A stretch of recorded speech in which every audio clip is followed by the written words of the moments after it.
my friends, it's Monday, June 13th. Jerry Rosa here in the Rosa Stringworks Workshop. Batman. Boy, have I had a fun morning this morning. Oh my gosh. You know how hot it is about now. It's like yesterday it was in the upper 90s. So I thought I'll get up real early, so I started around 7, actually working here in the shop. Climbed up in the attic and rerouted a bunch of patch cables for my Ethernet and set up my new network with the Starlink as the basis of the overall network. Oh my gosh, how much fun was that? There's like this much dust in this old attic of this old building here. It was just a whole lot of fun. Anyway, I think I got it working, and I'll see if I can give you a screenshot here of my computer. Those are my latest numbers: 45 ping, 45 milliseconds, 121 download, and 8.3 upload. You would think if that was consistent, that would be awesome, and you would be correct. My problem is that's not consistent. I mean, like one time it'll do that, the next time it'll be just crummy numbers. So here we go. Let's just try another one. Now that's a really good ping, 26 milliseconds. I love that. And look at this, it's going up again. So that's really good. I cannot complain about that. It's up over 140 right now. 130, it's dropping, 120, 115, 110.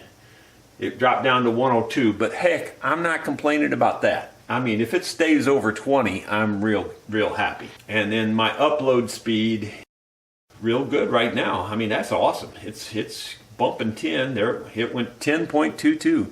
I cannot complain about that. I'll keep that all day long, and even though it's $135 a month, I'm not going to complain if it'll keep those kind of results. The problem is earlier this morning, this went way up, this went way down, like below 10, and this was below 3 even. So yeah, and that's not good when you're paying $135 a month. But right now, I can't complain. Kind of got everything hooked up with Ethernet, so that helps it a lot.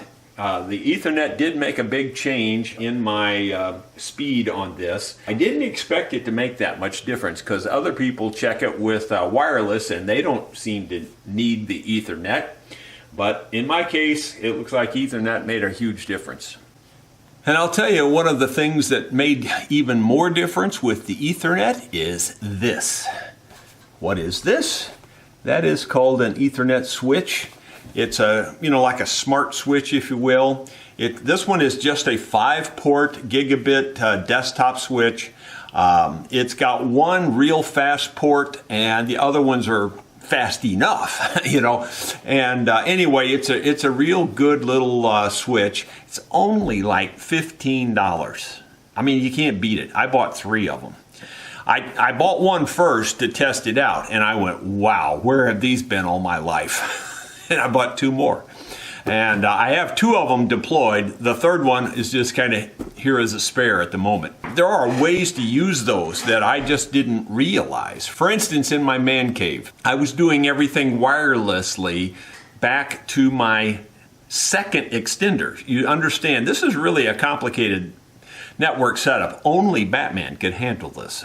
Anyway, it goes through my Starlink router first. Then that is Etherneted over through this switch. It's Etherneted over to my big router that sends the signal all the way up to the house. That's a big router, and it's a strong router, and it's a fast router.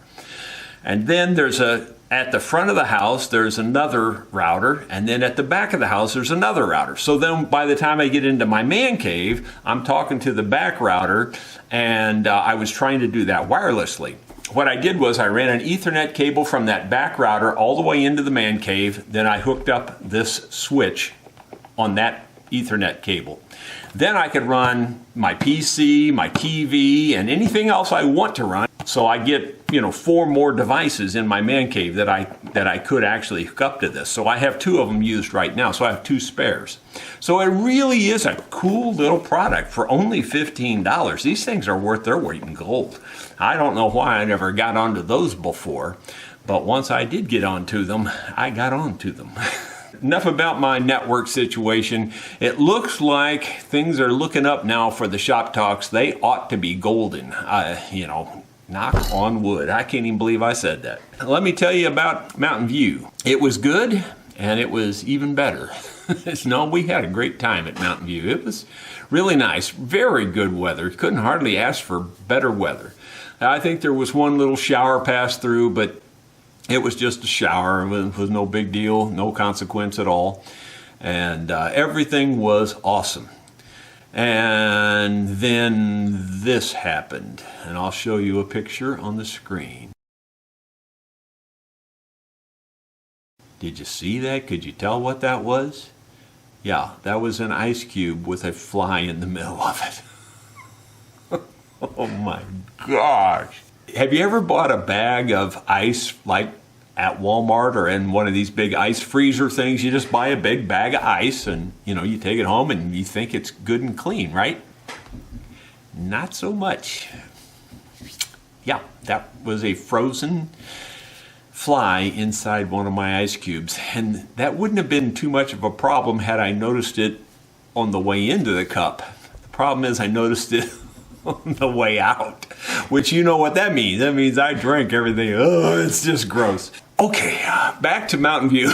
So I met lots of friends down there at Mountain View, quite a few folks that watch the channel. I didn't get everyone's name, I'm sorry, I wished I had.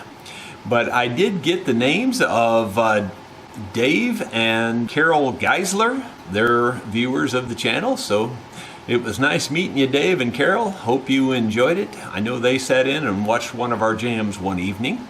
I also met Vicki and Russell Hardy. Here's a picture of Vicki and Russell.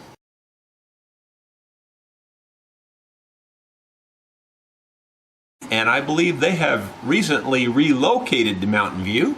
And they're viewers of the channel as well, and I know they watched a couple of our jams. So it was nice having you there, and we'll look forward to seeing you in the future. And in addition to those folks, my buddy Bo Horn was back down there with his good baritone singing voice. I mean, he really has a nice voice. He does a good job on those old country songs, and enjoyed seeing him again and getting to pick with him again. And of course, as you know, my friend Bruce Robinson from down in Oxford, Mississippi, came up here to the shop and then went down to Mountain View with us. And we had a good time jamming with Bruce as well. And then, of course, there were quite a few other folks that were down there, some of the regulars that I jam with all the time, and just saw a lot of nice people, had a lot of good, fun conversations. And I can proudly say that the mandolin held up really well and got lots of nice feedback on the world's finest mandolin ever built by a human. Lots of folks that had no clue that I had made it were coming up and talking about it even, so it was pretty cool. I'm thinking about starting up my Amazon store. I had tried this a long time ago and I just didn't give it enough attention and it just kind of flopped. But I'm thinking about putting things like this, perhaps tools that I buy off the internet like this gauge, things like that, put those in my Amazon store. If you think that's a good idea, why don't you say so in the comments so I can maybe get that going. I really just kind of torn whether I want to do that or not. I mean, like I can put different glues in there and all kinds of things. There's all kinds of products that I use on a regular basis that I could put in my Amazon store. So let me know if you think that's a good idea and we may pursue that. Well, that's going to be about it for today. Thank you so much for watching. We'll see you tomorrow with another update.